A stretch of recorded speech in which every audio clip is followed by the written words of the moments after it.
Alright, so this video we're going to talk about what counterexamples are. So your objective today is, today I will be able to write counterexamples for conditional statements.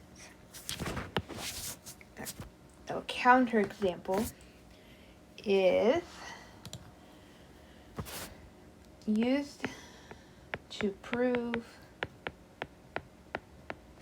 statement false.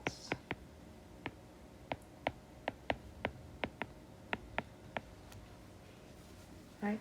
What we use to prove that it's false. So, a lot of time there'll be more than one counterexample that you could give. You only need to give one of them. It could be just like an example with words, a sentence or a word.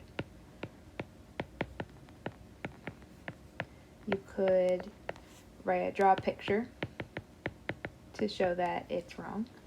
Or you could use numbers. Anything that proves it wrong, it can be used as a counterexample.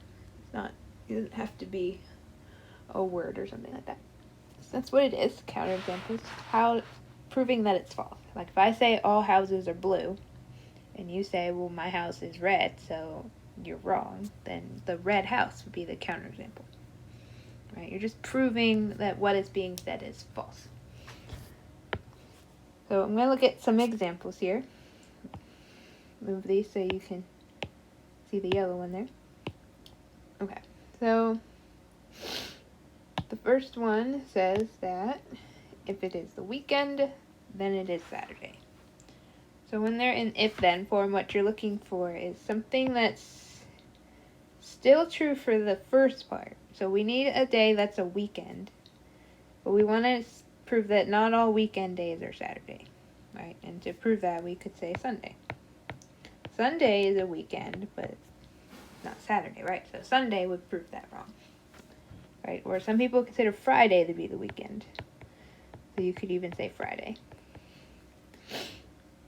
Right, so that's the first example. In the next example we have, if x is greater than 3,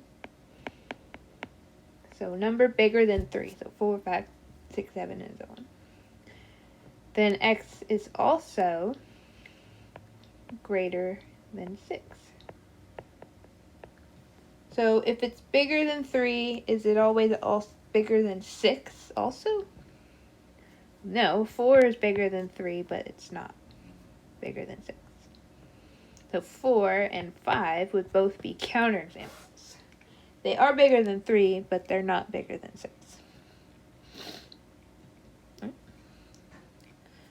again, what we're doing is looking for something that's true for the first part, but false for the second part. So we've done words and we've done numbers. This next one says if you have two triangles. Alright, so we've got two triangles. Then the triangles are exactly the same. Well, not all triangles are the same, right? So I just need to draw two triangles that look different than each other. So those are both triangles, but they're not the same. Right? So I proved that not all triangles are the same. Because I drew a picture, right? So we've got words, numbers, and pictures all in here. Right, I'll do one more here. It says, if x is greater than 4, then x is also less than 100.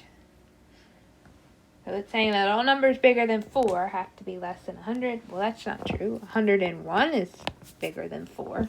102 is bigger than 4. Right? Those are all examples. You could give any number that's bigger than 100 and it would work. Alright, so there's some examples for you.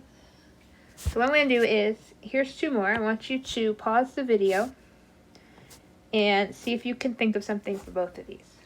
Alright, so pause it now. See if you can come up with some answers for yourself, and then I'll tell you what the answers are.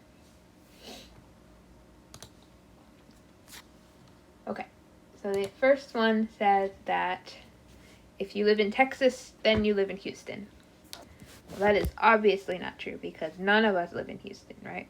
So you could say Dallas, you could say Balch Springs, you could say any city in Texas except for Houston, right?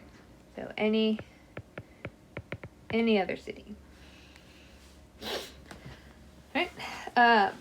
And the second one says if you add two odd numbers, so odd numbers like 3, 5, 7 are odd, the answer is also an odd number. So like 3 is odd and 5 is odd, but if I add those odd numbers together, I get 8. 8 is an even number. So that's a counterexample, because I proved that it's not always odd. Right? You could say